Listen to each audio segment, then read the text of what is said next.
তো স্পেশাল কিছু নয়, এখন তো তোমরা সবাই জানোই যে আমাদের কাল অসৎ চলছে, মানে অসৎ চলছে। তো সেই ক্ষেত্রে আমাদের বাড়িতে এখন খালি আলু দিয়ে একটুখানি লঙ্কা দিয়ে করে যেরকম আঁশ কিছু খাওয়া হবে না, আঁশের কিছু। এই যে এখানে মা ডাকছে।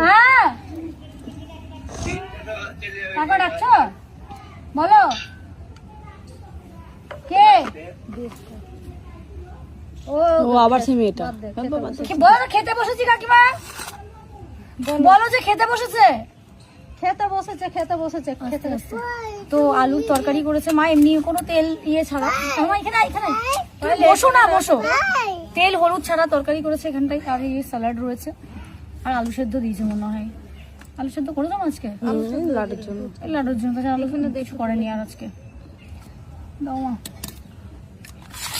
তো এই হচ্ছে খাবার। মা এত ভাত খাবো না, এমনিতেই এত ভাত খাই না। বললাম মা ঠিকই ছিল কি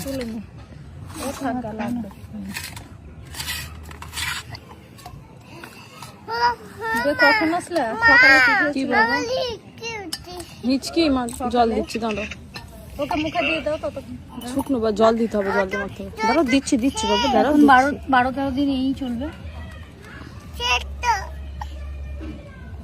বলছি সকালে ফিস হয়েছিল তাই বলছি। কি বলো? দাঁড়াও জল দেবো মা। ভাত তো পাবা না, নাহলে একটু করে খেয়ে লবণ হয়ে গেছে না। আলুর তরকারি এর থেকে লবণ কম ভালো লাগে না। দাঁড়াও মা, তোমার আমি খাইয়ে দেবো। 2 মিনিট হয়নি এখনো। আমার সোনাকে একটা স্যালাড দাও, স্যালাড দাও তো সোনা, স্যালাড না একটা আমার কাছে আর একটু আমি মুখে দিয়ে দিই। আর শোনা শোনা আমাকে জল দাও, আমি দিচ্ছি এদিকে। তো এই হচ্ছে আমাদের এখনকার খাবার, দাবুদের মতো দাও। তো এখানে বসেছে মা, এখানে বৌদি। তো এখানে বৌদি বসেছে, এখানে মা,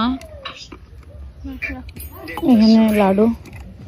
তো বাড়িতে তো এখন আর কেউ নেই, খাওয়া দাওয়া করে নিই, তারপরে পরে গিয়ে আবার আসবো। এই হচ্ছে আজকের আমাদের খাবার।